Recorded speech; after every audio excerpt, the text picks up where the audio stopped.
Very good morning guys. আজকে ঘর থেকে ব্লগ শুরু হচ্ছে বিকজ আজকে শিব পুজো, শিবরাত্রি। তার জন্য আজকে বাড়িতে একটু ভালো করে, একটু মানে ছোট্ট করে একটু অকেশন হচ্ছে, তার জন্য রান্না হবে দুপুরে, তার জন্য কাটিং কুটিং করা রয়েছে। আর এখানে এটা হচ্ছে আমাদের ছাদ বাগান, যেটা আগের ভিডিওতে তোমরা দেখ। এই হচ্ছে আমাদের ছোট্ট শিব মন্দির, আর এটা হচ্ছে আমাদের ছোট্ট শিবলিঙ্গ কুষ্টি পাথরের, যেটা এখানে স্থাপিত করা রয়েছে। আর এটা আলাদা করে মন্দির করা হয়েছে, মানে শিব ঠাকুরের সাথে কানেকশন থাকে না বলে আলাদা করে করা হয়েছে। আর এখন মন্দিরটা সাজানো হচ্ছে, জাস্ট এরকম লাগছে, এরকম একটা করা হয়েছে, লুক লাইক আ ওয়াও। আর এদিকে বাইরের ডেকোরেশন চলছে, এদিকে বেসিক্যালি এরকমই ফুলের মালা টালা হবে, আর একটা চেন রাইস টাইস লাগানো হবে, ব্যাস এটুকুই। ছাদ বাগানটা তো আগের দিন দেখেছিলে, ছাদ বাগানটা আজকে পরিষ্কার করা হয়েছে কারণ আজকে অনেক লোক আসবে। আর ছোট্ট ছোট্ট দুটো শিবলিঙ্গ বানিয়েছে আমার ছোট্ট একটা ভাই রয়েছে, ও তো ওই বানিয়েছে, বেশ ভালো হাতের কাজ। কালকে রাত্রের মধ্যে এই দুটো কালার করে ফিনিশ হয়েছে, তো ভালো লাগছে। চলো এরপর বাকি যা কাজকর্ম রয়েছে সেগুলো তোমাদেরকে দেখাচ্ছি পরপর। আর এই দেখো, এই গাছটা দেখো, এই গাছগুলো সব ভেতরে আনা হয়েছে, মানে বাইরের স্পেসটা বড় হওয়ার জন্য। আর আমার ঘরের যে গাছগুলো ছিল সেগুলো নাই হয়ে গেছে, বাইরে সব বের করে দিয়েছি। শুভ সকাল। আজ 26শে ফেব্রুয়ারি, মহাশিবরাত্রি। তো মহাশিবরাত্রি উপলক্ষে আমাদের বাড়িতে পুজো হয় এবং পুজোর আয়োজন করেছি। তো মণ্ডপ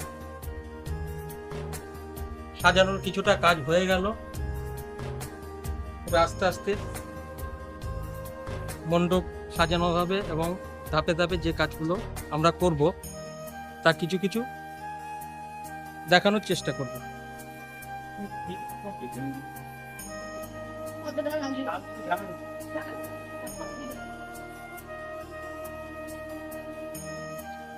আচ্ছা, আমাদের ঠাকুরের জন্য ভোগ রান্না হচ্ছে এখানে। পায়েস এবং লুচি। এদিকে ঠাকুর ঘরের কাজ এখনো চলছে।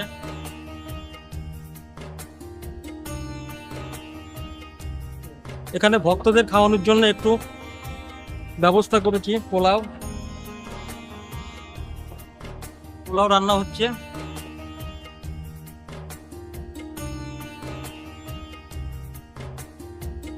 আমাদের পুজোর জন্য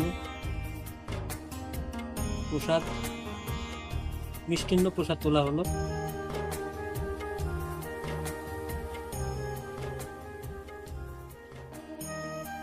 যাই হোক, আমাদের প্রসাদের জন্য আরেকটি মিষ্টি বানানো হয়েছিল,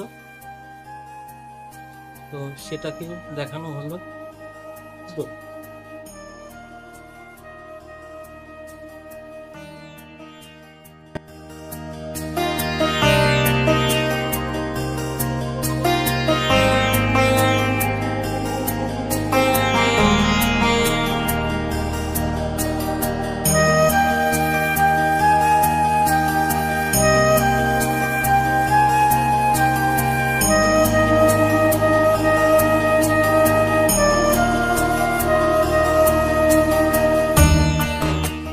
ओम भिप्रदानं यज्ञेश्वराय नमः शिवाय भूर्भुवः स्वः।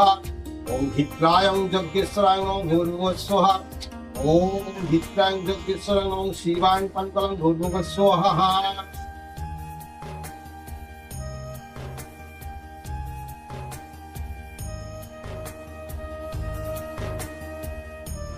ছিঁড়ে নিয়েছো? ও নম শ্রী বিষ্ণু, নম শ্রী বিষ্ণু, নম শ্রী বিষ্ণু। মাথায় ছিটিয়ে হাত দিয়ে করো নম। অপবিত্র পবিত্র বা সর্বাবস্থান গত হবিবা যশ্বরে পুণ্ডরিকাক্ষং সবাজ্যভব তরণ সূচি। বাইরে ফুল আছে, দেখো কোথায় ফুল আছে, ফুল নাও। বলো এস সচন্দন গন্ধ পুষ্প বিল্লপত্রাঞ্জলি ওই পুষ্পাঞ্জলি নম শিবায় নম।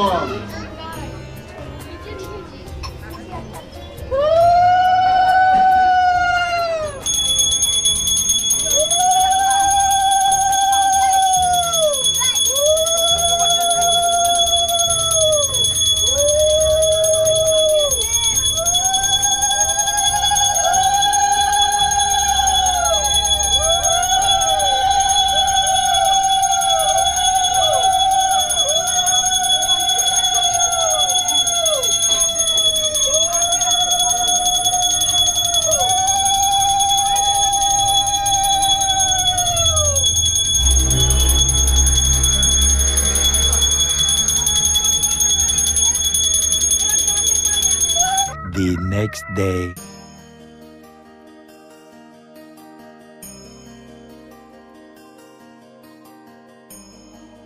শুভ সকাল।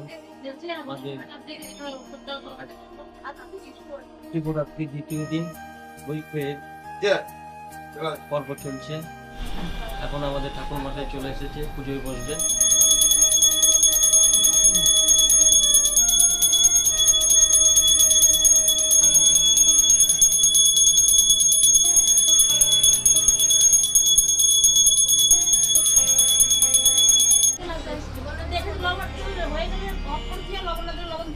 এই হাতে সব একটু করে ফুল রাখো, পাঁচালে শুনবা গল্প। মাসে শিবরাত্রির মতো একদা কৈলাস পর্বতে শঙ্কর শঙ্করী বসিয়া কথাপতন করিতেছিলেন। এমন সময় শঙ্করী শঙ্করকে জিজ্ঞাসা করিলেন, দেব, কি কর্ম করিলে মনুষ্য লোকে ধর্ম অর্থ কাম মোক্ষ এই চতুর্বর্গ ফল লাভ করতে পারে, তা আমার নিকট কীর্তন করুন। শঙ্কর বলিলেন, হে শঙ্করী, আজ তুমি এ কথা জিজ্ঞাসা করিতেছ কেন? শঙ্করী বলিলেন, দেব, পৃথিবীতে মানুষ দিন দিন পাপের বোঝা বাড়ছে, তাতেই দেখছি পৃথিবী থেকে ধর্ম কর্ম ঘৃণ্য লোপ পেয়ে যাচ্ছে। সেই জন্য আমার প্রাণ কেঁদে কেঁদে উঠছে। আপনি একটা ব্রত বলে দিন, মানুষ সহজে তাই করবে আর সর্বপাপ থেকে মুক্ত হতে পারবে। শঙ্কর মৃদু হেসে বললেন, দেবী, তোমার কথা এখন বুঝতে পেরেছি। মায়ের প্রাণ ছেলের জন্য কাঁদবে, এই আর কি বিচিত্র কি?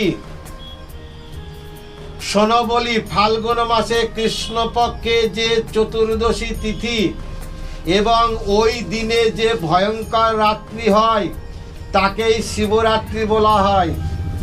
ওই দিন নিরঙ্মুখ উপবাসী থেকে সমস্ত রাত জেগে যে ভর্তি চারি প্রহরে আমার অর্চনা করে আর আমার প্রতি সদা সন্তুষ্ট হয়ে দেহান্তে কৈলাসে তাকে স্থান দিই। হে দেবী, এবার ব্রতর মাহাত্ম্য কথা বলছি, শোনো। বহুকাল আগে বারাণসী ধামে এক ব্যাধ বাস করত। সে খুব বেঁটে আর তার রং ছিল কালো, চোখ দুটো তারা কটা রঙের, মাথায় চুলগুলো খুব ঘন আর ঝাঁকড়া, স্বভাব পুরো এবং প্রাণী হত্যা তার আনন্দ। একদিন সেই ব্যাধ শিকার করতে গিয়ে এবন সেবন ঘুরে একটাও শিকার পেল না। বাধ্য হয়ে আরো গভীর বনে ঢুকে পড়ল। এমন সময় সে দেখতে পেল একটা হরিণ। তখনই তাকে সে মেরে ফেলল। সে মরা হরিণ কাঁধে নিয়ে বাড়ির দিকে চলল। যেতে যেতে রোদে ক্লান্ত হয়ে একটা গাছতলায় শুয়ে পড়ে ঘুমিয়ে পড়ল। যখন তার ঘুম ভাঙল, সে দেখল তখন সন্ধ্যা হয়ে গেছে। অন্ধকারে যার ধারে সে কিছু দেখতে পেল না।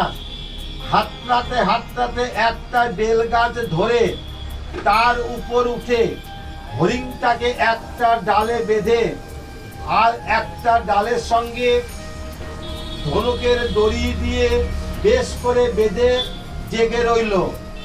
সারাদিন তার এক বিন্দু জল খায়নি। শিকারের জন্য খিদে তার তেষ্টায় তার চোখে জল এলো। শুকনো বেলপাতা আর তার চোখের জলের সঙ্গে ঝরে ঝরে নিচে পড়তে লাগলো একটা শিবলিঙ্গের মাথার উপর। কারণ ওই গাছের তলায় বহুকাল হতে শিবলিঙ্গ মূর্তি ছিল, সুতরাং তার চোখের জল সহ শুকনো বেলপাতা সেই শিবলিঙ্গের মাথার উপর পড়ায় প্রকারান্তে তার শিব চতুর্দশী ব্রত করা হলো। তারপর ভোর হতে সে সেই মরা হরিণটা নিয়ে নিজের বাড়ি ফিরে এলো। বউকে রান্না করতে বলে সে নাইতে গেল। নিয়ে যখন সে বাড়ি আসছে তখন এক ভিখারি সঙ্গে দেখা হলো। সে ব্যাধের কাছে কিছু খেতে চাইলো। ব্যাধ সঙ্গে করে তাকে বাড়ি এনে পেট ভরে খাওয়ালো, তারপর নিজে খেলো। সেই ভিখারিকে খাওয়ানোতে তার চতুর্দশীর ব্রত পূর্ণ হলো। অমনি ব্যাধ মরে গেল। যমদূতেরা এসে তাকে বাঁধবার উপক্রম করছে। এমন সময় আমার দূতেরা গিয়ে হাজির। তাই দেখে যমদূতেরা আমার দূতেদের সঙ্গে ভীষণ ঝগড়া করলো। আমার দূতেরা যমদূতেদের মেরে তাড়িয়ে দিল। ব্যাধকে নিয়ে কৈলাসে এসে হাজির হলো। কিন্তু যমদূতেরা আমার দূতের পিছু পিছু এসে কৈলাসের ফটকের সামনে নন্দীকে দেখে বলল, ওই ব্যাধ জীবনে অনেক মহাপাপ করেছে, অনেক জীব হত্যা করেছে। ও মহাপাপী, কৈলাসে থাকবার উপযুক্তি নয়, ওকে আমরা নিয়ে যেতে চাই। নন্দী যমদূতের কথা সব শুনল। হে যমদূতগণ, তোমরা যা বলছো সব সত্যি, কিন্তু শিবরাত্রি ব্রতর ফলে ওই বেদের জন্মকৃত পাপ রাশি দূর হয়েছে। এখন আর ওর উপর তোমাদের কোনো অধিকার নেই। নন্দীর সেই কথা শুনে যমদূতেরা ক্ষুণ্ণ হয়ে কৈলাস ত্যাগ করলো। হে শঙ্করী, এই ব্রতের এমনই মহিমা শক্তি, এই ব্রতের প্রভাবে পৃথিবীর মনুষ্যগণ সর্বপাপ হতে মুক্ত হয়। তখন শঙ্করী আনন্দ চিত্রে দেব সমাজে ও ঋষি সমাজে শিব চতুর্দশীর ব্রত মাহাত্ম্য প্রচার করলেন। কালক্রমে পৃথিবীতে এই ব্রত ছড়িয়ে পড়ল। ইতি শিবরাত্রির ব্রত সমাপ্ত হলো। ফুলজোবার দিয়ে ফুলবন্দি দাও। সচন্দন গন্ধ পুষ্প বিল্লপত্রাঞ্জলি ওই পুষ্পাঞ্জলি নমঃ শিবায় নমঃ।